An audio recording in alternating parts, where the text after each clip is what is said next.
पनवेलच्या सर्वांगीण विकासासाठी महाराष्ट्र राज्यासह अनेक विषयांवर आपल्या भूमिका मांडत 377 विषयांची लक्षवेधी व इतर माध्यमातून प्रत्येक अधिवेशनात आमदार विक्रांत पाटील यांच्या माध्यमातून विविध प्रश्न राज्य सरकारपुढे मांडण्यात आले।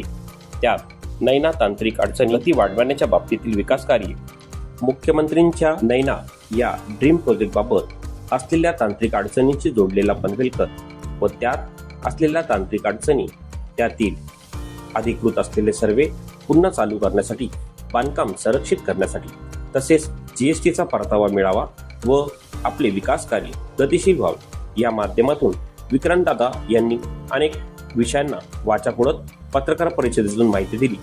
67 घरांचा विषय तसेच जीएसटीचा परतावा, डिले असलेले पेमेंट व सुखसुविधांच्या असलेल्या बाबतीत अनेक विषयांना त्यांनी मांडले। त्या बाबतीत त्यांनी चर्चा करत असताना MMRDA रेंटल हाऊसिंग स्कीम तसेच पनवेल झोपडपट्टीच्या पुनर्वसनासाठी असलेल्या अनेक विषयांची त्यांनी माहिती दिली। बस स्टँड बाबत त्यांनी काही विषयांना आपल्या सविस्तर माध्यमातून मांडले, तर पनवेल शहराच्या विकासासोबतच त्याचा समतोल विकास व्हावा या माध्यमातून युवांसाठी अभ्यासिका तसेच मँग्रोव्ह उद्यान, ॲक्वेरियम तसेच अनेक विविध उपाययोजना व्हाव्या यासाठी त्यांनी राज्य सरकारच्या समोर अनेक विषयांना ठेवली। त्याबाबत त्यांनी चर्चा करत त्याचा पाठपुरावा गतिशील व्हावा यासाठी प्रयत्न करत असल्याचे सांगितले। पनवेल महानगरपालिकेच्या साठी अधिकृत असलेले स्वामित्व हक्काचे प्लॉट तसेच पार्किंगच्या समस्या, मैदान व उद्यानाच्या व्यतिरिक्त असलेल्या पार्किंग बाबत त्यांनी अधिकृत असलेल्या विषयांना वाचा फोडण्यासाठी सविस्तर प्रश्नावली व अहवालही सादर केला। त्याबाबत शाळा, भूखंड याबाबत त्यांनी चर्चा करत असताना अतिरिक्त झालेल्या लोकसंख्येच्या बाबतीत त्यांनी विचारणा करून पुढील काळात या बाबतीत नागरी सुविधा मिळाव्या यासाठी प्रयत्न केले। राज्यस्तरीय हा विषय म्हणून त्यांनी युवा आयोगाची मागणी केली। अर्थसंकल्पाचा व जडणघडणीचा कणा असलेला युवा हा भविष्यातील फार मोठ्या एका वेगळ्या दृष्टिकोनातून जगासमोर असलेला पाहायला मिळेल यासाठी अधिकृत व अनधिकृत धोरणांबाबत त्यांना विशेष माहिती मिळावी यासाठी निर्णय आखण्यासाठी त्यांनी युवा आयोगाची मागणी केली। तसेच ग्रामीण व शहरी भागातील लोकसंख्या तसेच असलेल्या विकासाच्या भूखंडांच्या बाबतीत परवानग्या मागण्या मिळाव्या यासाठी त्यांनी टीबी टाउन प्लॅनिंग अथॉरिटीकडे मागण्या सोयीस्कर पद्धतीने मिळाव्या यासाठी स्थानिक स्वराज्यांच्या माध्यमातून ATP परवानग्या मिळाव्या यासाठी प्रयत्न केलेले सांगितले। अत्यंत महत्त्वाचा विषय असलेला पनवेलकरांसाठी लाईट पाणीचा विषय त्यांनी मांडत 195 कोटीचा प्रस्ताव मंजूर होऊन 9 ट्रान्सफॉर्मर याबाबत राज्य सरकारच्याकडून आदेश करून पूर्ण करण्यात येतील अशी माहिती दिली। तसेच सिलर डॅम यांच्या माध्यमातून पाण्याचा प्रश्न सुटावा यासाठी राज्य सरकार कटिबद्ध असल्याचे सांगत यासाठी विकास कामांची गतीही वाढवण्यात आली असल्याचे सांगण्यात आले। पनवेलकरांच्या हितासाठी व त्यांना असलेल्या अडचणी पूर्ण करण्यासाठी राज्य सरकार प्रयत्नशील आहे। त्यात आमदार म्हणून मी माझ्या पद्धतीने सर्व बाबतीमध्ये कटाक्षाने लक्ष देऊन पनवेलकरांच्या सोयी सुविधांसाठी प्रयत्न करत असल्याचे सांगितले। या सर्व माहितीच्या माध्यमातून महाराष्ट्राच्या राजकारणातील उदयोन्मुख व प्रभावी युवा नेतृत्व म्हणून आमदार विक्रांत पाटील यांच्याकडे पाहिले जात आहे। जनतेच्या विश्वासाला पात्र ठरत विकास व लोकहितांचा अजेंडा पुढे नेणारे आमदार विक्रांत पाटील यांची भूमिका आगामी काळात अत्यंत महत्त्वपूर्ण ठरणार असून या माध्यमातून राज्य सरकारचे लक्ष वेधत एक आमदार म्हणून त्यांनी आपली यशस्वी कारकिर्दी पूर्ण करण्यासाठी प्रयत्न करत असल्याचे समाधान यावेळी पनवेलकरांनी व्यक्त केले।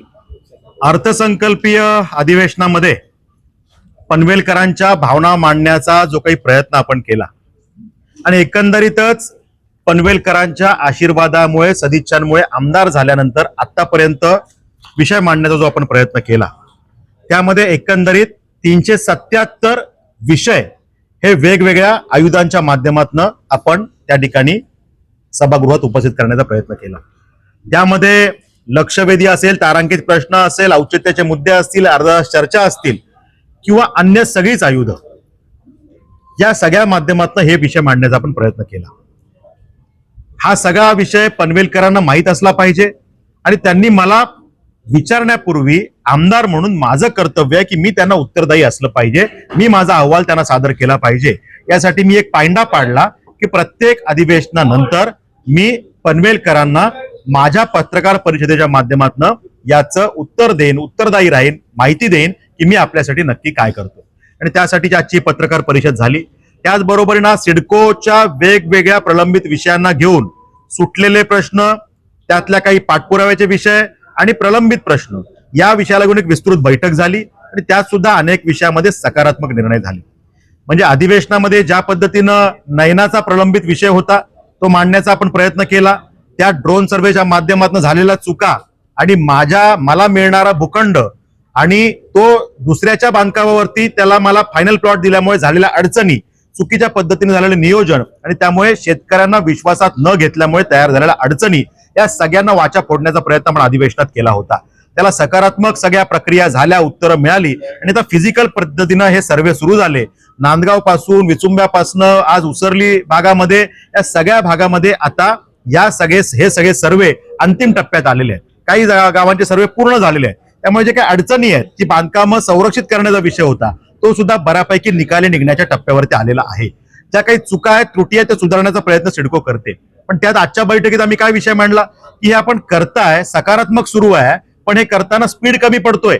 टीम वाढवा, मॅनपॉवर वाढवा, एजन्सी वाढवा आणि तात्काळ हे विषय करा. एका वेळेला अनेक गावांचे सर्वे जर झाले तर या स्कीमला पुढे नेण्यासाठी आपल्याला फायदा होईल. नैना हा मुख्यमंत्री महोदयांचा जो काही ड्रीम प्रोजेक्ट आहे तो शेतकऱ्यांना विश्वासात घेऊन पूर्ण होईल. सिडकोचे अधिकारी त्याला गालबोट लावण्याचा जो प्रयत्न करत होते त्याला आपण थांबवण्याचं काम केलं आणि सकारात्मक पद्धतीने सिडकोला पुढे नेण्यासाठी भाग पाडलं. आज चांगला विषय समोर येताना दिसतो. नैनाच्या भागातलं बंद असलेलं रजिस्ट्रेशन सुरू होण्याचा त्या ठिकाणी सुरू झालेला आहे. त्यामुळे अनेकांना दिलासा मिळाला. सिडकोच्या माध्यमातून लॉटरी करून जी घरं दिली गेली, 67,000 घरांचा विषय होता. 3 लाखांपेक्षा जास्त लोकांच्या जीवनावरती थेट परिणाम होणारा विषय होता. 10% रक्कम त्या प्रत्येक घरामागे कमी करून देण्याचं काम सरकारने केलं आणि त्यामुळे गोरगरीब जनतेचे अश्रू पुसण्याचं काम झालं. पण त्या माध्यमातून काही छोटे छोटे विषय प्रलंबित होते की त्यांना जीएसटी भरले, त्याचा परतावा कसा मिळणार, त्या ठिकाणी डिले पेमेंट चार्जेस लावले, ते रद्द करायचे होते, त्याचा विषय होता. त्या ठिकाणी मेंटेनन्स चार्जेस लावणार नाही सिडकोने सांगितलेलं, चार्जेस लावले, ते रद्द करण्याचा विषय होता. त्या ठिकाणी त्यांना सुखसोयी ज्या पुरवायच्या आहेत ते करण्याचा विषय होता. आजूबाजूला मैदानं, ग्राउंड्स या ठिकाणी डेव्हलप व्हायला पाहिजेत, ते विषय होते. त्या ठिकाणी त्यांची पोझिशन वेळेवर मिळण्यासाठीचा विषय होता की एकदा सांगतात सिडको 25ला पोझिशन देणार, मग 2027, मग 2030ला आता म्हणतायत. हे बंद झालं पाहिजे, एक निश्चित तारीख ठरली पाहिजे. सिडकोने सांगितलं 15 दिवसात आम्ही तारीख निश्चित करू. अशा सगळ्या विषयांना घेऊन वाचा फोडण्याचा आपण प्रयत्न केला. म्हणजे सिडकोच्या लाभार्थ्यांना लाभ तर आर्थिक मिळवून दिलाच, त्यांची घराची रक्कम कमी करून दिलीच, पण त्यांचे जे काही दुसरे प्रलंबित विषय होते त्या विषयात सुद्धा आपण त्यांना न्याय मिळवून देण्याचा प्रयत्न त्या ठिकाणी केलेला आहे. MMRDA ची रेंटल हाऊसिंग स्कीम आपल्या भागात आहे. घरं 10-10 वर्ष पडून आहेत, मोडकळीला आली, पण त्या ठिकाणी MMRDA ती पनवेल महापालिकेला देत नाही. आम्ही सांगितलं की आम्हाला झोपडपट्ट्यांमध्ये राहणारे आमचे बांधव, त्यांच्या ठिकाणी जर का आम्हाला त्यांची घरं तिथंच बांधायची असतील, त्यांना रिडेव्हलप करायचं असेल तर त्यांना ट्रान्झिटसाठी कुठेतरी तात्पुरतं पाठवावं लागेल. ही घरं आम्हाला मिळाली MMRDA ची, बालाजी सिम्फोनी सारखी घरं, आदिराज सारखी घरं, इंडिया बुल सारखी घरं, ही जर आम्हाला मिळाली तर आम्ही टेम्पररी त्या मंडळीने तिथे पाठवू शकतो आणि आमचे रखडलेले प्रकल्प पनवेल महापालिकेचे पूर्ण होतील. त्यामुळे त्याच्यामध्ये आम्हाला त्या ठिकाणी सकारात्मक उत्तर मिळाले. आम्ही पाठपुरावा करतोय की त्या विषयामध्ये जर का MMRDA घरं दिली तर आपला प्रश्न निकाली निघेल. त्यामुळे त्यात पाठपुरावा सुरू आहे. पनवेल बस डेपोचा प्रलंबित प्रश्न होता, त्याच्यामध्ये BOTचं मॉडेल होतं. आम्ही सांगितलं की BOTच्या मॉडेलमुळे जर का उंची वाढणार असेल आणि त्यामुळे एन्व्हायरमेंटल क्लिअरन्सेसचे काय अडचणी येणार असतील तर मॉडेल बदला, PPP public private partnership model करा. पण हा विषय तात्काळ सुटला पाहिजे. प्रताप सरनाईक साहेब पॉझिटिव्ह आहेत, मंत्री महोदय, आणि त्यात ह्याच्यामध्ये महाराष्ट्रातले जे काही 5-6 निर्णय जे करतायत त्याच्यामध्ये पनवेलचाही निर्णय ते करण्याच्या अंतिम टप्प्यात विषय आलेला आहे. पनवेलमध्ये जर का या शहराचा विकास होतोय, पण नुसती कॉन्क्रीटची जंगल अपेक्षित नाहीये. इथे अद्यावत एखादी लायब्ररी उभी राहिली पाहिजे, समतोल विकास व्हायला पाहिजे, त्या ठिकाणी वाचन प्रेमींसाठी काहीतरी व्हायला पाहिजे, कला, क्रीडा, सामाजिक, सांस्कृतिक सगळ्याच विषयांची ग्रोथ त्या ठिकाणी व्हायला पाहिजे, शैक्षणिक विषयामध्ये चांगलं काम व्हायला पाहिजे. त्यामुळे आमच्या MPSC UPSC या विद्यार्थ्यांसाठी एखादी अभ्यासिका असली पाहिजे, अद्यावत एखादं चांगलं सेंट्रल लायब्ररी सारखं वाचनालय असलं पाहिजे. त्या ठिकाणी जर का सेंट्रल पार्क सारख्या ठिकाणी जागा मोकळी आहे तिथे आंतरराष्ट्रीय दर्जाचं एखादं अम्युजमेंट पार्क आलं पाहिजे. मॅनग्रोव्ह खूप मोठ्या प्रमाणावरती खारफुटी आहे, त्या ठिकाणी मॅनग्रोव्हची उद्यानं जशी वडाळ्याला किंवा माहीमला तशी उद्यानं व्हायला पाहिजेत. आंतरराष्ट्रीय दर्जाचं एक ॲक्वेरियम होण्याच्या विषयामध्ये जागेची मान्यता मिळालेली, आम्ही ती मिळवून घेतली. आता ते ॲक्वेरियम करण्यासाठीचा विषय असेल. नितेश राणेजींनी, मंत्री महोदयांनी ग्रीन सिग्नल दिला, प्रस्ताव सादर करण्याच्या अंतिम टप्प्यात आहे. त्यामुळे असे विषय असतील. ESIC हॉस्पिटलच्या माध्यमातून कामगारांसाठी स्वतःचं हक्काचं हॉस्पिटल ते करण्यासाठी महसूल डिपार्टमेंटकडनं जागा वर्ग करून घेण्याचा विषय असेल, तो अंतिम टप्प्यात आपण आणलेला आहे. BMTC कर्मचाऱ्यांचा विषय होता. 84 साली बस सेवा बंद झाली, अजून कुठलाच मोबदला मिळाला नव्हता. आपण निर्णय करायला लावला आणि विषय मार्गी लागला. 157 कोटीचं वाटप प्रत्येक बुजुर्ग नागरिकाला आमच्या तत्कालीन जो काम करत होते 10-10 लाखाची मदत त्या ठिकाणी मिळणार आहे, मोबदला मिळणार आहे, या विषयाला सुरुवात झाली. असे अनेक विषय सोडवण्याचा आम्ही त्या ठिकाणी प्रयत्न केला. नवीन पनवेल मधल्या सेक्टर 1 ते 11 या भागामध्ये जी घरं होती, रिडेव्हलपमेंटला गेल्यानंतर त्यांना आर्थिक भूर्दंड 1-1 कोटी रुपयाच्या आसपासचे रक्कम मागत होते. आम्ही रिडेव्हलपमेंटला मान्यताही मिळवून दिली आणि सिडकोची मुजोरी त्या ठिकाणी त्यांना कमी करायला सांगून तात्काळ आम्ही त्यात निर्णय करायला लावला आणि 1ही रुपया न भरता मान्यता, अशा पद्धतीने हे निर्णय आम्ही त्या ठिकाणी करून घेतले. मग अशा पद्धतीनं सगळ्याच विषयांमध्ये जे जे काही चांगलं करता येईल, या भागात एखादं इंडोर आउटडोर स्टेडियम असलं पाहिजे, रिक्रिएशन सेंटर असलं पाहिजे, अशा पद्धतीनं अनेक विषय आपण त्या ठिकाणी केले. वसई विरार अलिबाग कॉरिडॉरच्या विषयामध्ये ऍक्विजिशनला सुरुवात झाली होती 2012-13ला, मध्ये थांबलं होतं. आता पुन्हा सुरू झाल्यानंतर एका कोर्टाच्या निर्णयामुळे त्या ठिकाणी प्रशासकीय अधिकाऱ्यांनी सांगितलं की आम्ही तुम्हाला ठरलेल्यापेक्षा कमी रक्कम देऊ. आमच्या शेतकऱ्यांनी का बरं मान्य करावं? आम्ही त्या ठिकाणी आवाज उचलला, खालपासून वरपर्यंत सगळा अभ्यास केला आणि महसूल मंत्री महोदयांच्या दालनात बैठक लावून निर्णय करून घेतला आणि तात्काळ प्रशासनाला प्रस्ताव पाठवायला सांगितला की यामध्ये शेतकऱ्यांना जे काही रक्कम ठरली आहे तीच मिळाली पाहिजे. वाढीव मिळत असेल तर वाढीव द्या, पण कमी मात्र चालणार नाही, जी ठरली तेवढी द्यावी लागेल. अशा पद्धतीनं तो निर्णय आपण त्या ठिकाणी करून घेतला. त्या ठिकाणी महापालिकेला जो काही सिडकोच्या माध्यमातून प्लॉट पाहिजे, मी लक्षवेधी लावली होती, सभागृहात चर्चा झाली, पण तो प्लॉट अजून मिळत नाही. तो प्लॉट मिळण्यासाठीचा आग्रह 7-8 दिवसामध्ये तो निर्णय करण्याचं आश्वासन सिडकोने आजच्या बैठकीत दिलं. त्यामुळे ते विषय झाले. पार्किंगची समस्या दिवसेंदिवस जटिल होत चालली आहे. एका घरात 2-2, 3-3 गाड्या यायला लागल्या. भविष्यात या सगळ्या गाड्या रस्त्यावर दिसतील आणि म्हणून मग मी सांगितलं की तुम्ही आता मैदानं, उद्यानं यासाठी प्लॉट असलेच पाहिजेत, पण त्याचबरोबरीनं पार्किंगसाठी पण स्वतंत्र प्लॉटची व्यवस्था त्या ठिकाणी करा. त्यासाठी पण सकारात्मक उत्तर आम्हाला मिळालेलं आहे. त्याचबरोबरीनं शाळांना जे काही भूखंड दिले गेले त्याला लागून असलेले जनतेसाठीचे मैदानं ही शाळेला अटॅच करून दिली गेली आणि शाळेने त्याला कंपाऊंड मारून कुलूप लावून टाकलं. आम्ही सांगितलं की ते कुलूप तात्काळ उघडायचं आणि त्या ठिकाणी जनतेसाठी शाळेच्या वेळे व्यतिरिक्त ही मैदानं खुली करून द्यायची. त्यालाही त्या ठिकाणी सकारात्मक आम्हाला उत्तर मिळालेलं आहे. त्याचबरोबरीनं एक्स्ट्रा मैदानं ही जनतेसाठी करण्यासाठीची पण तरतूद करायला आम्ही सांगितलेलं आहे. त्या विषयात पण सिडको सकारात्मक आहे. महापालिकेला जे काही प्लॉट्स वेगवेगळ्या मार्केटसाठी किंवा वेगवेगळ्या उद्यानांसाठी पाहिजेत त्यासाठीचा पाठपुरावा सुद्धा आपण करतोय. त्यातही सरकार सिडको सकारात्मक आहे. या विषयामध्ये जे काही आपल्याला झोपडपट्टी पुनर्विकास, सिडकोच्या हद्दीत असलेल्या झोपडपट्ट्यांचा पुनर्विकास, या विषयासाठी सिडकोनी तात्काळ निर्णय करणं गरजेचं होतं. एकतर महापालिकेला प्लॉट द्यावा, महापालिकेने त्या झोपडपट्ट्यांचा पुनर्विकास करावा, किंवा नसेल तर सिडकोने SRS स्कीम राबवावी. जे करायचं ते करा, पण तात्काळ करा हे आपण सांगितलं. 1 महिन्यामध्ये त्यात निर्णय करण्याच्या विषयात त्या ठिकाणी सिडकोनी सांगितलेलं आहे. त्या ठिकाणी 2 विषय राज्यस्तरीय आपण मांडण्याचा त्या ठिकाणी प्रयत्न केला की ज्यामध्ये आमच्या युवा आयोगाची मागणी, महिला आयोग आहे, SC समाजासाठी आयोग आहे, ST समाजासाठी आयोग आहे, हे चांगल्या पद्धतीनं काम करतायत आणि त्या वर्गाला न्याय मिळवून देतात. मग युवा जो या देशाच्या अर्थव्यवस्थेचा आणि एकूण जडणघडणीचा कणा आहे, त्यासाठी एखादा वेगळा आयोग असला पाहिजे. त्यासाठी ज्या काही योजना आहेत सगळ्या वेगवेगळ्या डिपार्टमेंटच्या, त्याचं सेंट्रल मॉनिटरिंग कोणीतरी केलं पाहिजे, ही मागणी आम्ही केली आणि त्याला सुद्धा आम्हाला सकारात्मक उत्तर मिळालं. एखादी आमचा युवा जर का परदेशात जाणार असला एखाद्या शिक्षणासाठी, तर तो जिथे चाललाय ते नोकरीचं ठिकाण योग्य आहे का, तिथे लागणारी युनिव्हर्सिटी ती योग्य आहे का, की ती डुप्लिकेट युनिव्हर्सिटी आहे, फ्रॉड युनिव्हर्सिटी आहे, हे त्याला कोणीतरी सांगणारं महाराष्ट्रात पाहिजे ना. तर त्यासाठी हा आयोग त्या ठिकाणी काम करू शकेल, अशा पद्धतीने आयोगाची आपण मागणी केलेली आहे. त्याचबरोबरीनं आपण त्या ठिकाणी बांधकाम परवानगी विषयासाठी शहरामध्ये तर आम्हाला मान्यता लगेच मिळते, आमचे ADTP मान्यता देतात आणि महापालिका अंतिम मान्यता देते. पण ग्रामीण भागात राहणारा आमचा माणूस, त्याला मात्र मान्यतेसाठी जिल्हा स्तरावरती जावं लागतं. रायगडच्या बाबतीत अलिबागला जावं लागतं आणि मग ती मान्यता तिथल्या टीपीकडनं घ्यायची. तो तेथे जायला टाळाटाळ करतो, प्रक्रिया जटिल असल्यामुळे तशाच पद्धतीनं घर बांधून टाकतो आणि काही दिवसांनी आपण त्याला अनधिकृत म्हणतो. मग या चुकी त्या नागरिकाची काय आहे? हे जर का मान्यता जवळची नगरपालिका, महापालिका, नगरपंचायत याच्या टाउन प्लॅनरला किंवा ATPला, असिस्टंट टाउन प्लॅनरला ही मान्यता जर का तांत्रिक मान्यता द्यायचे अधिकार दिले आणि अंतिम मान्यता लोकल बॉडी म्हणजे BDO, पंचायत समिती ही त्या ठिकाणी ते अधिकार त्यांना दिले, तर हे प्रश्न सुटतील आणि जागेवर त्यांना मान्यता मिळण्याचे विषय त्या ठिकाणी होऊ शकतील.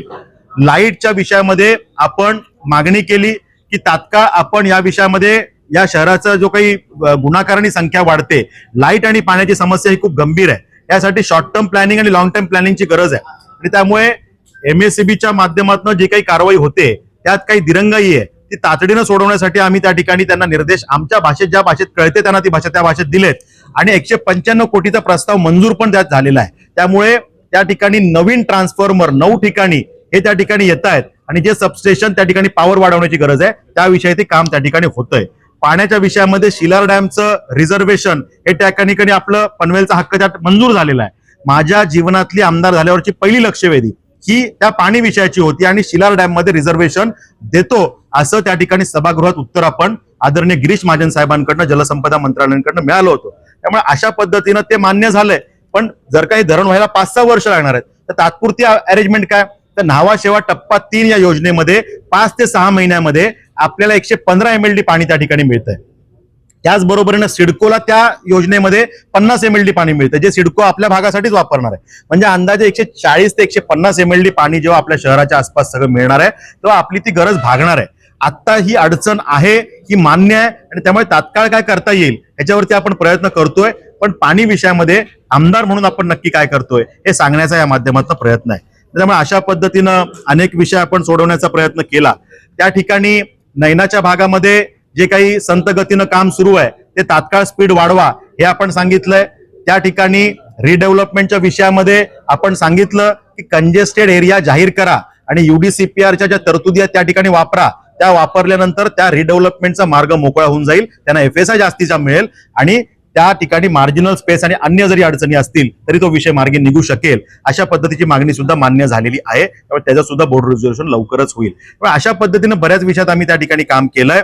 त्या ठिकाणी सिडकोच्या शिक्के अनेक जागांवरती आहेत. 450 हेक्टर 1200 एकर जमीन आम्ही डिनोटिफाईड करून घेतली की ज्यामध्ये संपूर्ण ह्या गावांमध्ये देवीचा पाडा, घोटचा, टेंबोडे, वलवली या सगळ्या भागामध्ये ह्या ज्या जमिनी आहेत ह्याच्यावरचे शिक्के सिडको काढून घेणार आहे. त्यासाठीचा प्रस्ताव हा अंतिम टप्प्यात आहे. त्याच पद्धतीनं अन्य भागात जे काही शिक्के आहेत ते सुद्धा एकतर तुम्ही जमिनी घ्या, शेतकऱ्याला योग्य वाटेल तो रेट द्या, भाव द्या, चर्चा करा, नसेल तर जागा सोडून द्या. हे सगळे विषय आपण त्या ठिकाणी मांडलेले आहेत. आणि त्यामुळे शहराच्या एकंदरीत विकासासाठी जे काही आवश्यक आहे ते ताकदीनं मांडण्याचा आपण प्रयत्न केला. जनतेला आम्ही काय केलं हे सांगणं त्यांनी विचारण्यापूर्वीच आपण केलं पाहिजे यासाठीचा आपला हा प्रयत्न आहे तो आपण केला. येणारं जे अधिवेशन 22 जूनला होत आहे त्यात सुद्धा असे काही विषय आपल्याला वाटले की जे आम्ही मांडले पाहिजेत, आमदार म्हणून मी ते उपस्थित केले पाहिजेत. आपल्या सजेशन्सचं मी स्वागत करतो. जे जे विषय आपण द्याल आणि त्या ज्या विषयामध्ये काम करणं गरजेचं आहे त्या विषयांना न्याय मिळवून देण्यासाठी मी त्या ठिकाणी प्रयत्न करीन. आणि त्या ठिकाणी आपल्याला त्या ठिकाणी आपण सगळ्यांनी मला काम करण्याची आमदार म्हणून जी काही संधी दिली आहे त्या संधीचं सोनं करून जनतेच्या कल्याणासाठी, त्यांच्या अश्रू पुसण्यासाठी जे काही करता येईल ते करण्याचा मी प्रयत्न करतोय. धन्यवाद.